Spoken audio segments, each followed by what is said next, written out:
Welcome to Influential Entrepreneurs, bringing you interviews with elite business leaders and experts, sharing tips and strategies for elevating your business to the next level. Here's your host, Mike Saunders. Hello and welcome to this episode of Influential Entrepreneurs. This is Mike Saunders, the Authority Positioning Coach. Today we have with us Leah Cruz, who's the founder of Excel College and Retirement Planning. Leah, welcome to the program. Hello, thanks for having me.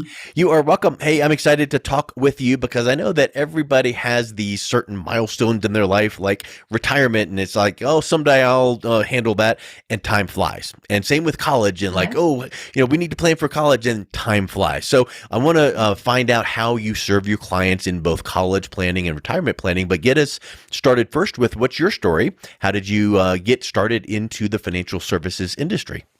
Sure. So I graduated from Cal State University of Long Beach, I'd say almost 18 years ago, as a finance major, and pretty much have been in the financial services ever since. How I got here, well, as most, if not all, of the families I work with or my clients, I am also a parent, a mother to three beautiful boys. One is 15, one is 13, and I have an almost 5-year-old. So after having my second one, my husband and I actually started, talking about how exactly are we going to plan for college. And most of our family's friends would tell us, okay, well, maybe you're exaggerating. You have a lot of time in your hands. Why are you worrying about this now? I gave it a first thought, but I'm like, you know what? It's not going to hurt to know what I'm going to be up against by the time at least my first one is ready to go off to college, who's now 15. So I started to do some research, and I just could not believe how expensive it's going to be by the time my now 15-year-old is ready to go off to college. I mean, it costs some people's homes today. Yeah. But forced me then to start my planning right away. But as I started to do further research, what I've realized is that there's just way too many mistakes going on out there when it comes to college funding, financial aid.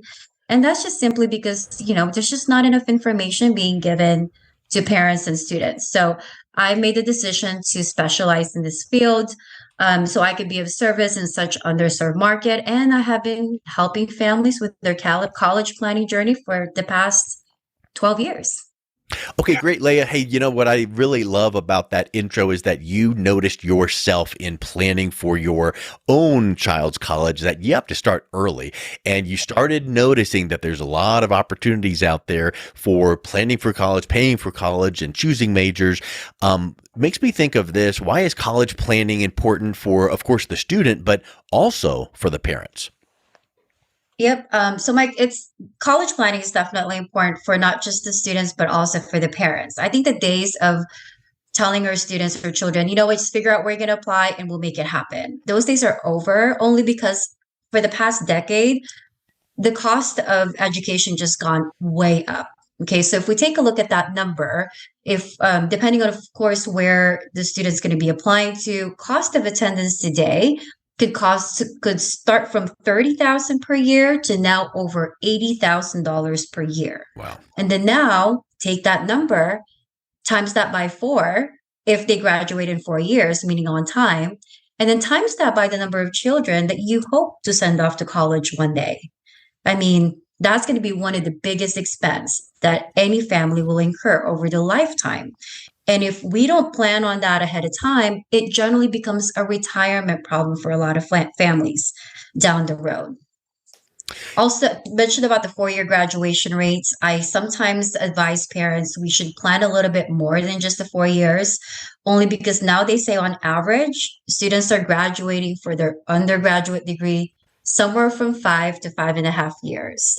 That's also why I think it's really important to guide the students early on in the high school years to try and figure out what careers they're going to be interested in going to, what majors they're going to be taking. As soon as they figure that out and go into college knowing exactly what they want to do or have a pretty good idea what they want to study, that also helps the students graduate on time.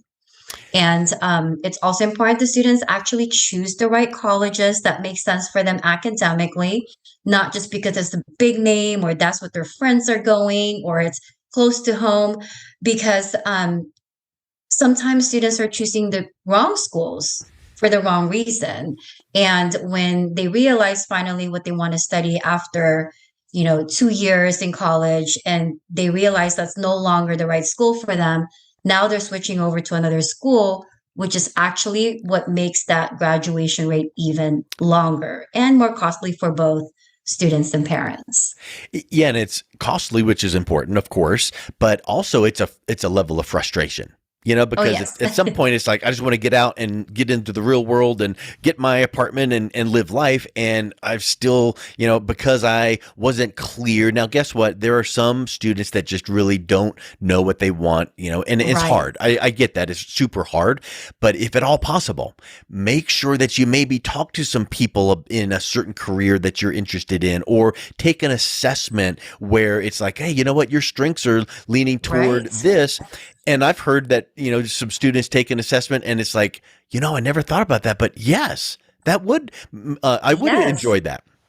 Exactly. So it takes a lot of research ahead of time. And the earlier we get the student on that research, the better, even as early as freshman year. And you mentioned earlier, maybe going and seeing somebody in that career path. I absolutely recommend that to each and every single students I work with. Job shadowing, that's so important. Yeah. If you feel like, hey, I think that's something of interest, go and see somebody that does that for a living and see what they do day in and day out. Because if that's not the right career for you, you're going to want to know ahead of time instead of spending, 4, 6, however long to actually get into that type of career. So aptitude test helps, job shadowing helps in getting the students well prepared for college. And you mentioned as early as freshman year, and I know that there's certain levels of tasks that you should be doing at, sophomore year, junior year. But I think that, or the question would be, at what point should you really start getting serious? Like, when should the parents and students be going, okay, now is go time? At what point is that? Sure. So on the financial end, when parents ask me, well, when is the absolute best time to start planning for college funding? It's actually before January 1st of the student's sophomore year. And the reason for that is because January 1st of the student's sophomore year to December 31st of the junior year is what we refer to as the base year. That is the tax year that the colleges are going to be looking at for their students' first year financial aid consideration. So really a lot of strategizing and planning should be done before that base year. Also for the students, again, I mentioned that earlier, the sooner we can get them to start thinking about career paths and maybe some majors and what colleges make sense, the well prepared they're going to be, and the well they're going to position themselves academically for admissions for those colleges. And the earlier we also get to know what colleges are going to be interested in, one other thing I always remind parents is get to know ahead of time, what's the cost of these colleges based on our number, our expected family contribution. Are we going to be eligible for need-based aid there? How much of our need are these colleges going to meet? How much of it is in free money versus work study and loans? Really get to know that net cost and then plan ahead of time on how we're going to cover that net cost times 4.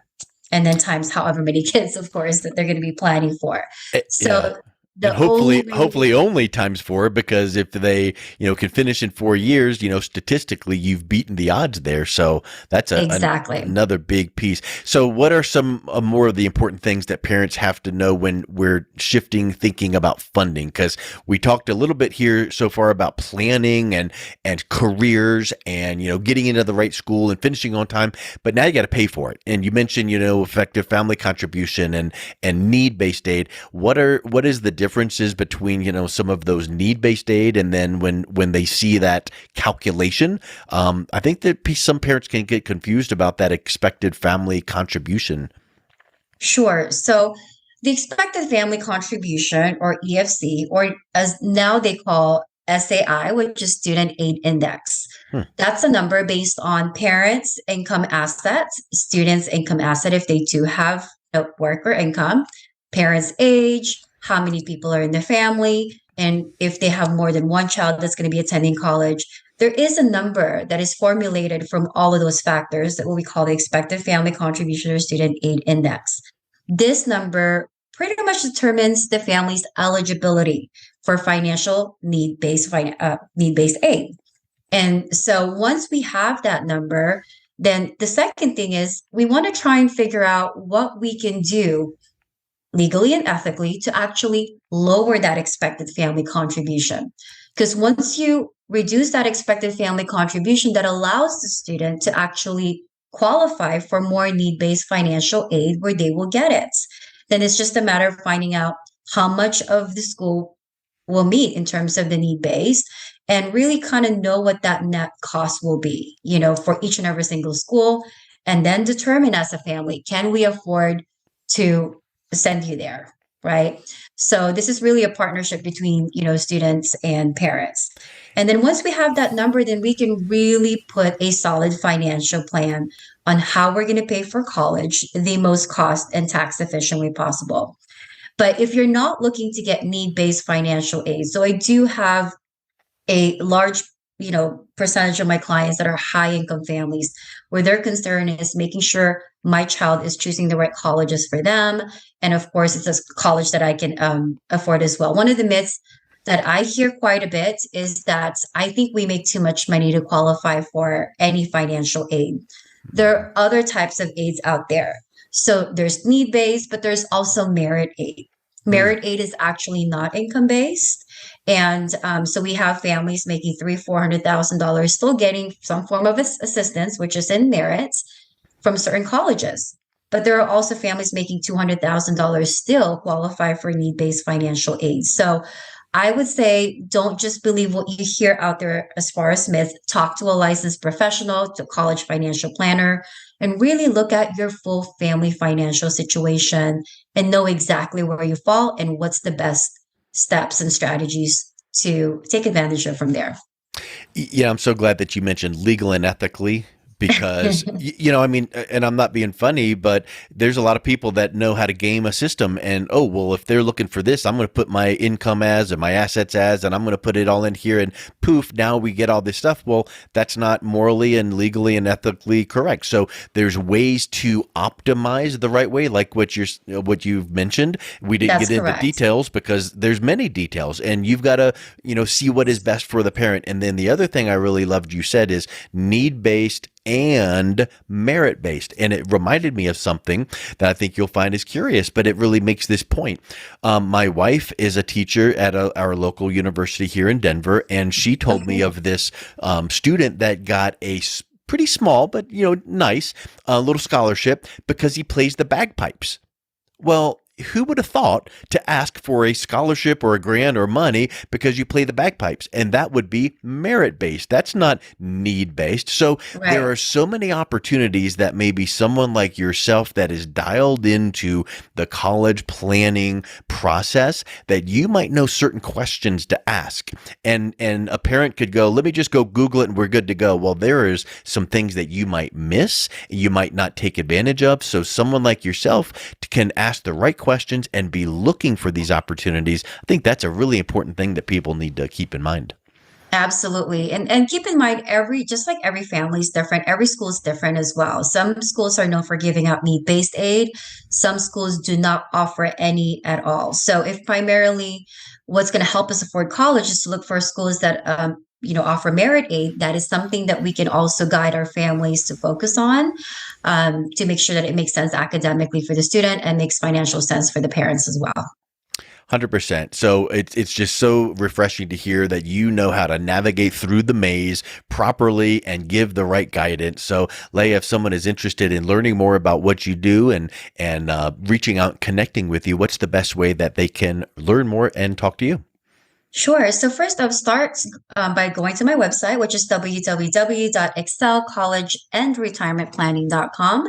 There's also a webinar tab. I do host webinars at least twice a week. That is a 1-hour free webinar where I just talk about the college funding and financial aid system. So it's a good starting point. Following that webinar, if you do attend, I do offer a 1-hour free consultation. And that's just basically, knowing what we've learned during the webinar, I will then talk to each and every single families and get to know their situation a little bit, ask them questions, get to know where the student's currently at in the process, and give them a pretty good idea where they fall in this whole college funding system, where their students currently at with the planning process, and then advise them if I can actually help them, my team and I, in this whole college planning journey. And then we just take it from there. Well, Leah, thank you so much for coming out today. It was a real pleasure talking with you. Thanks, Mike. Thanks for having me. You've been listening to Influential Entrepreneurs with Mike Saunders. To learn more about the resources mentioned on today's show or listen to past episodes, visit www.influentialentrepreneurssradio.com.